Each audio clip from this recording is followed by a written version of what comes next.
final exposure number. Give me a good orientation for the flag. This sort of information, both from Congress and the public. The guardsmen opened fire on the students. The 1970s were wild. The decade gave us disco, bell-bottoms, and Star Wars. But behind the music and fashion, something else was brewing. Mystery, paranoia, and secrets. From vanishing planes to strange signals in space, bizarre letters to government leaks, people started asking questions. Were these just coincidences? Or was something bigger at play? These stories sparked whispers that never died. Some were proven false, others remain unexplained to this day. Join us as we look at 25 conspiracy theories from the 1970s that remain unsolved. A clear night, a young pilot, and then gone. In 1978, 20-year-old Frederick Valentich took off from Australia in his small Cessna. During the flight, he told air traffic control something unusual was above him. "It's not a plane," he said. "It's moving fast." Then came a strange metallic sound over the radio, and silence. He had some very strange transmissions and radio calls to the tower back in Melbourne. He had said there was another object about 1,000 feet higher than him. His plane vanished, leaving the world puzzled. Naturally, theories popped up. Maybe he staged the whole thing for adventure. Maybe he got disoriented and ended up in the ocean. And, of course, there's the classic UFO angle. Valentich was fascinated by extraterrestrials, and some nearby witnesses reported green lights in the sky. Could aliens have swooped in? Who knows? No wreckage was ever found, and the mystery remains. What really happened to Frederick Valentich? Your guess is as good as anyone's. It's one of the quirkiest, most intriguing unsolved stories from the 1970s. It started with a sound, a low hum in the sky. No lights, no markings, just a mysterious black helicopter drifting over farms and fields. By the mid-1970s, folks across rural America were spotting these unusual choppers. They flew low, made little noise, and vanished as quickly as they appeared. Those choppers were associated with another mission at a different time of day, and Redstone Arsenal PR people say the chopper or choppers in question did not come from them. Naturally, theories popped up. Some linked them to the strange cattle mutilations reported at the time. Others guessed they were secret military drills, or maybe even a sneak peek at a foreign invasion plan. And for the more imaginative, some claimed the United Nations might be keeping an eye on everyone, plotting a global takeover. No proof, just sightings and speculation. Officials tried to calm everyone down. Maybe they were weather choppers, or maybe nerves were playing tricks. But the reports didn't stop, and the mystery only grew. To this day, black helicopters remain one of the quirkiest unsolved mysteries from the 1970s. Some folks looked at the stars and saw a movie set. When Apollo 11 landed on the moon in 1969, most people cheered. But by the early 1970s, a curious theory started floating around. What if the landing was faked? Would you believe that they put a man on the moon? All of light and the shadows on the moon and all that. But then I did an advert with Patrick Moore, and I said, "So, Patrick, did they land on the moon?" And he looked so annoyed. Fans of the idea pointed at shadows, the waving flag, and what they thought were slow-motion moments in the footage. Why fake it? Well, supporters claimed it was all to beat the Soviets in the space race and give American pride a boost. The U.S. is losing the space race. And this is where JFK gets up in front of the nation and declares that the U.S. is setting a goal. In this decade, we shall make up and move ahead.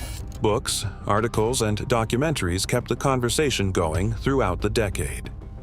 NASA denied it all, and scientists patiently explained the real science behind the mission. Even today, some people still scratch their heads and wonder what they saw on TV. The theory never fully disappeared, making it one of the quirkiest conspiracies from the space age. He vanished into the sky and became a legend. In 1971, a mysterious man using the name D.B. Cooper hijacked a plane flying from Portland to Seattle. When you're thinking of the holy trinity of missing persons in America, and it's D.B. Cooper. And the crazy thing about D.B. Cooper is that we don't even know who he is. He asked for $200,000 and a couple of parachutes. After getting the cash, he jumped from the plane somewhere over Washington state and disappeared. Naturally, theories soared. Did he die in the jump? Or did he sneak away and live quietly under a new name? Over the years, a few folks even claimed to be Cooper or to have known him. Adding to the intrigue, in 1980, a young boy stumbled upon some of the ransom money along a riverbank. In 1980, a kid by the name of Brian Ingram buys $5,800. And of course, when we ran the serial numbers, they were D.B. Cooper's money. The FBI closed the case in 2016 without an answer, but Cooper's daring leap keeps sparking imagination. Some see him as a folk hero, others just scratch their heads, and all agree. It's one of the quirkiest mysteries of the 1970s. The skies weren't the only place where mysteries soared. On the ground, students were marching, and soon shots rang out. Coming up, Kent State. A peaceful protest turned deadly and left the nation questioning what really happened. In May 1970, students gathered at Kent State University to protest the Vietnam War. The Ohio National Guard was called in. Then shots rang out. 4 students were killed and 9 more were wounded. And it was at that rally that the National Guard advanced on us and moments later opened fire on us. The country was stunned. Theories began to circulate. Some wondered if the shootings had been planned. Others suspected that government agents might have stirred up the violence. There were even rumors of secret recordings or hidden orders. The Guard said they felt threatened, while survivors insisted they did not. The governor of Ohio even helicoptered to the school and spoke at a press conference promising to use law enforcement against student protesters. Official investigations examined the events, but some questions remained unresolved. Even today, many people still debate what happened that day. The Kent State shootings became a symbol of mistrust between citizens and the state, a serious reminder that history sometimes leaves mysteries in its wake. In 1971, a storm of secrets hit the headlines. Daniel Ellsberg released the Pentagon Papers, a top-secret report exposing years of U.S. involvement in Vietnam and hidden decisions by government leaders. Americans were shocked to learn just how much had been kept from them. Daniel Ellsberg feels that those two traditions are at the moment in conflict, but the particular way which he's chosen to resolve that conflict. Unsurprisingly, the leak sparked plenty of speculation. Some wondered if Ellsberg had help from others. Others questioned why certain sections were missing or altered. A few theorists even suggested the government might have orchestrated the leak to divert attention or to identify whistleblowers in the process. When the Nixon administration tried to block the publication, the rumors only grew louder. Hello, Mr. President. This is treasonable action. Exactly, Mr. President. Doesn't it involve secure information, a lot of other things? It has the highest classification, Mr. President. Yeah. Ellsberg always stood by his choice to share the documents. Yet the full story of how the papers made their way into public hands is still debated. Ellsberg was walled off by a mob of newsmen and supporters as he admitted that he was indeed the man who brought the Pentagon Papers to the press and congressional leaders. Beyond the scandal, the Pentagon Papers raised bigger questions about transparency, trust, and who really holds the power to control information. Even today, they remain an emblem of secrecy and suspicion. This one sounds like a thriller, but it really happened. In the 1970s, the Church of Scientology launched Operation Snow White, a massive effort to remove bad records about the church from government files. Members sneaked into federal offices, stole documents, and even tapped phones. In 1977, the FBI raided Scientology offices and uncovered proof. 11 members were convicted. That's the part we know for sure. A few months ago, I was researching international drug connections in Europe, and I was charged by government officials over there with having fake and stolen government documents, which turned out to be a General Accounting Office report. But conspiracy theories suggest the operation was even bigger. Some say other groups were involved, while others believe parts of the plan were never uncovered. Critics claim the government might have covered up deeper connections, while supporters of the church insist the case was exaggerated. Even today, Operation Snow White raises eyebrows. It stands as one of the largest domestic infiltrations in U.S. history, and one of the quirkiest and most audacious conspiracy stories of the 1970s. Spy stories don't always end in court. Sometimes the clues hide in pamphlets, fear, and silence. What's next? The strange case of the Degüello Report. Whispers spread in 1976. A 54-page document called the Degüello Report circulated in far-right circles, claiming that certain movements were secretly infiltrating their ranks. According to the paper, some alleged infiltrators were Jewish people, homosexuals, socialists, and even supposed intelligence agents. No proof ever emerged, and many of the accused figures denied everything. Some believed the report was meant to scare people. Others thought it was designed to create mistrust and division within far-right groups. The author never came forward, though some fingers pointed at one leader, but nothing was ever confirmed. Over time, the report itself almost vanished, but the paranoia it stirred lingered. The Degüello Report never became fact, never turned into proof, and remains an enigmatic piece of 1970s conspiracy lore. Shadows stretched across the Arizona desert in the late 1970s. Charles Chuck C. Morgan was found dead near his car, a gunshot wound in the back of his head. The gun was his own, and police ruled it a suicide. But many found that explanation hard to believe. How could someone shoot themselves in the back of the head? It is not a very normal place to shoot oneself as a suicide. And bear in mind, he's wearing a bulletproof vest at the time. Some whispered that no fingerprints were found on the gun. Others suspected friends or family were being silenced. Rumors swirled about land scams, gold deals, betrayals, and even possible federal or mob involvement. Nothing was ever proven. Chuck mentioned to me once that there was money laundering going on in this town, but nothing that he himself was involved in. No court case followed. Theories bloomed, but solid evidence stayed elusive. Officially, Morgan's death remains a suicide, but decades later, questions still linger. Who really killed Chuck Morgan? The desert keeps its secrets. America held its breath when Jimmy Hoffa vanished in 1975. The powerful Teamsters leader was last seen in Detroit, and then nothing. Theories exploded. The mob did it. The feds did it. Maybe he ran away. Hoffa had so much power. How on earth does someone with that much notoriety vanish with practically no trace? Some whispered he was buried under a stadium. Others suspected Union politics turned deadly or that Hoffa had dirt on powerful officials. Those claims they would frequently go to Giants Stadium, sit over the place where Hoffa allegedly is buried, and when the Giants made a touchdown would say, "This one's for you, Jimmy."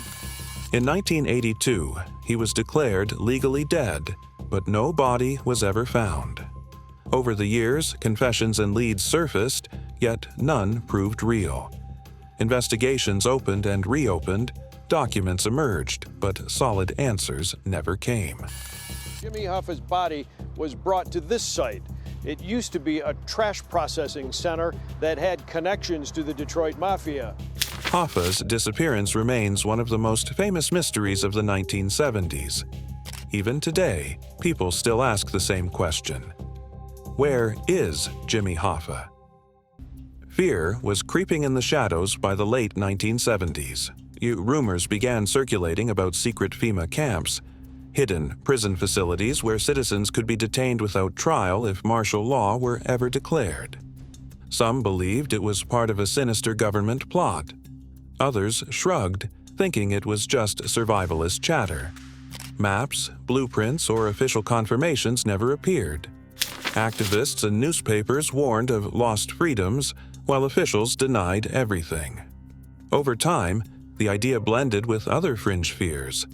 Even decades later, some people still believe FEMA camps exist, but solid proof has never been found. It remains one of the era's most enduring whispers of government overreach. Dark nights, empty pastures. In the mid-1970s, farmers across the Midwest discovered cows with strange injuries, faces missing, genitals gone, sometimes with no blood in sight. Theories quickly multiplied. Some blamed cults. Others pointed to aliens. I thought it just died naturally. And then I got closer to it and I could see it wasn't natural. Why is there no blood? How come body parts aren't strung around? Some suspected secret government experiments. Ranchers reported seeing helicopters hovering overhead, and the cuts looked almost surgical. Law enforcement investigated, and the FBI collected reports. Scientists examined some cases, finding explanations in predators or natural decay, but many elements remained unexplained. Some lab evidence had spoiled before it could be analyzed. No one was ever charged, and no culprit was ever confirmed. Cattle mutilation remains one of the strangest and most mysterious phenomena of the 1970s. The case is still unresolved, keeping people guessing to this day. If dead cows weren't strange enough, New Jersey had its own tale of horror. A missing girl, a cliff, a town full of whispers. The next one is the mystery of Jeanette De Palma, an eerie cliff, a missing teenage girl. In 1972, 16-year-old Jeanette De Palma disappeared in New Jersey. Weeks later, her body was discovered in a quarry locals called the Devil's Teeth.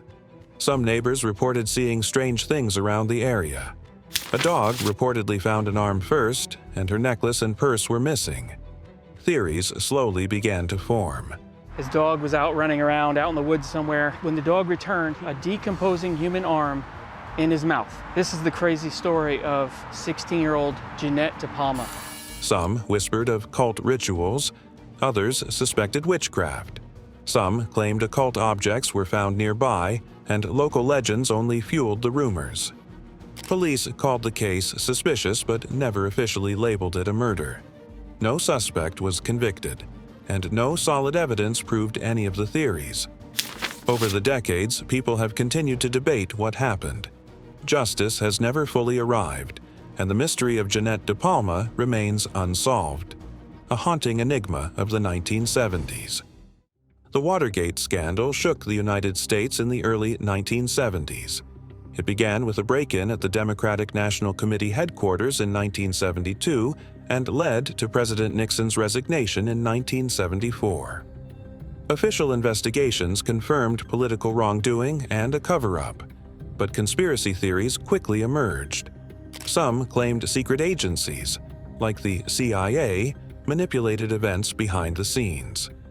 Others suggested resignations and dismissals were staged, or that Nixon was set up by rivals. Throughout the long and difficult period of Watergate, I have felt it was my duty to persevere, to make every possible effort to complete the term of office to which you elected. Missing White House tapes, hidden memos, and a few unexplained deaths fueled speculation. While investigations confirmed the cover-up and aide's illegal acts, wilder claims, such as secret manipulation or staged events, remain unproven. Watergate continues to inspire theories, with some claims debunked and others unresolved, leaving space for speculation about what really happened behind the scenes. In the 1970s, scientist James Lovelock proposed the Gaia hypothesis, suggesting Earth functions as a single, self-regulating system. While most saw it as a scientific idea, some fringe observers interpreted it differently. A few conspiracy-minded individuals worried it could justify environmental control or influence human freedoms, though Lovelock himself never made such claims. What you're talking about, a self-regulating planet, is quite absurd. There's no way that evolution by natural selection could lead to any such thing. These speculations remained minor and were never proven. The idea sparked widespread debate about science, nature, and humanity's role on Earth, blending curiosity with suspicion. Over time, the Gaia hypothesis became influential in environmental science, but its association with hidden agendas persists in some speculative circles, illustrating how new scientific ideas can inspire both wonder and conspiracy. MK-Ultra was a real CIA program in the 1950s to 1970s, focused on mind control, drugs, and psychological experiments. It began in secret and only came to public attention in the 1970s through Senate hearings. Experiments often involved unsuspecting people, including the use of LSD and other drugs, sometimes with harmful effects. These confirmed abuses sparked wider speculation. Some wondered whether the program continued in secret, or if it was used on spies, civilians, or even famous figures. Experimental drugs, including LSD, were administered to human guinea pigs. The patients were never told that their treatment was part of a CIA experiment. While most records were destroyed, and the CIA stated the program ended, many questions remain unanswered. MK-Ultra is unusual because it was one of the few documented conspiracies, yet the unknown elements continue to inspire new theories. It stands as a reminder of both real government wrongdoing and the public's enduring fascination with hidden operations. If mind control experiments raised eyebrows, what happened high above Earth raised even more. A strange flash in the sky set off global alarms and a wave of new questions no one could answer. In 1979, a U.S. satellite spotted a strange double flash near the Indian Ocean. Experts said it looked like a nuclear test, but no country admitted it. Theories exploded. Some blamed Israel and South Africa. Others blamed space rocks or satellite errors. But from a purely technical point of view of what you observed, the light signal, it just looked like it was right in line. The U.S. launched a study but gave no final answer. It faded fast, and the silence added to the mystery. No proof ever surfaced. To this day, that sudden flash remains one of the Cold War's weirdest moments. It might have been nothing, or it might have been a secret test the world was never meant to see. Strange things can happen on quiet roads. In 1979, Deputy Sheriff Val Johnson was driving through rural Minnesota when a sudden flash of light hit him. He blacked out. His patrol car was wrecked. His watch stopped. Johnson had burns near his eyes and couldn't explain what happened. He later said a hovering light caused it. Came right upon me. It was painful. The light was extremely brilliant and painful. I closed my eyes and I heard the sound of breaking glass, and that's the last I remember. News spread quickly. Some thought it was a UFO. Others called it a stunt. The evidence was real, but no clear answer followed. Even his department showed the damaged car to the public. The mystery remains one of the decade's most talked about sightings. It all began with fear of another pandemic. In 1976, a U.S. soldier died from swine flu at Fort Dix, New Jersey, prompting officials to worry about a repeat of the deadly 1918 outbreak. U.S. children killed by swine flu found the outbreak differs from ordinary flu in at least one puzzling respect. In response, the government launched a rushed vaccination program. The feared pandemic never materialized, and in rare cases, the vaccine caused nerve problems, such as Guillain-Barré syndrome. Amid this confusion, some people questioned the government's motives, and a few fringe theorists speculated the program might be a population control test. Investigations later found no evidence of a plot, only misjudgments and poor decision-making. Nevertheless, the controversy fueled public distrust, and the 1976 swine flu vaccine remains a cautionary example in discussions of vaccine hesitancy. Health fears rattled nerves, but in Michigan, a far darker fear spread. Children disappeared, and the state held its breath. Yes, it's the Oakland County child killer. Children began disappearing in Michigan in the late 1970s. Several were later found dead, often cleaned and posed. Investigators never definitively caught the killer. I still feel the most important aspect is the investigation and get this animal off the street. Some believed a single person was responsible, while others suspected a group. Theories circulated about a pedophile ring or even cover-ups involving local elites, though these claims were never proven. Police received unusual letters and investigated multiple suspects, but no charges led to convictions for all the murders. Families continued to seek answers, and the case remained open for decades. It became one of America's most haunting, unsolved child murder mysteries. To this day, the true perpetrator or perpetrators and their motives remain unknown. It began with a scribble on a printout.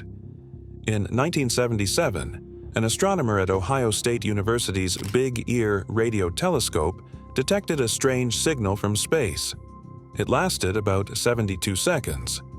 Jerry Amon circled the reading and wrote one word: "Wow." Wow. That name stuck. The signal came from deep space and did not match any known satellite or natural source. Scientists have searched for it repeatedly, but it has never returned. Theories about its origin abound. Some suggest it could have been an attempt at communication from extraterrestrials, while others propose natural cosmic phenomena or interference as explanations. No conclusive evidence has ever confirmed any theory. Decades later, the WOW signal remains one of astronomy's most intriguing unexplained events. In 1976, residents of Circleville, Ohio began receiving threatening letters that revealed personal secrets. This anonymous author was hell-bent to expose every little ugly secret in Circleville. One local school teacher was targeted, with her alleged affair exposed, and her husband later died in a suspicious car crash. A man named Paul Freshour was eventually convicted of sending some of the letters, but the messages reportedly continued while he was in prison, fueling speculation. Some believed a group of people was behind the letters, while others thought a single, skilled hoaxer was responsible.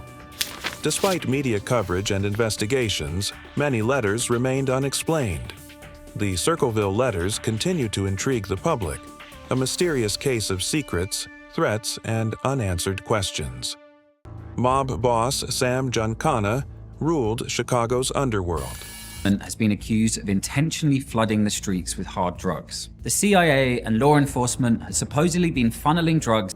In 1975, just before he was scheduled to testify before Congress, he was shot and killed in his home, reportedly while in the kitchen. Multiple bullets struck him, and there were no signs of forced entry, suggesting a professional hit. Some believed the mob silenced him to prevent testimony, while others speculated about possible CIA involvement, due to his rumored connections to secret plots. No one was ever officially charged, and no clear motive was confirmed. Giancana's murder remains an unsolved mystery, entwined in both organized crime and enduring speculation about government secrets. E.C. Mullendore III was a wealthy ranch heir in Oklahoma. In 1970, he was found shot dead in his mansion. His bodyguard initially claimed a break-in but later confessed to the murder, only to recant. Murder of E.C. Mullendore died just a few hours ago. Mullendore was beaten and shot to death on his ranch in Osage County back in 1970. The case sparked speculation involving family disputes, insurance money, debts, or possible mafia connections, though none were proven. Investigators never charged anyone, and some records were missing or incomplete. Over time, the story became a legendary, unsolved mystery of wealth, secrets, and unanswered questions. In the early 1970s, a killer terrorized California, sending letters and coded messages to newspapers that taunted police. He called himself Zodiac.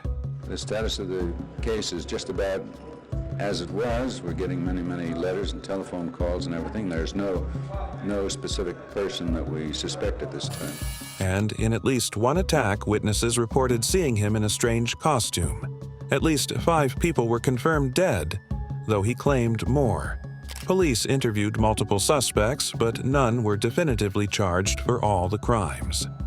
His ciphers puzzled experts for decades.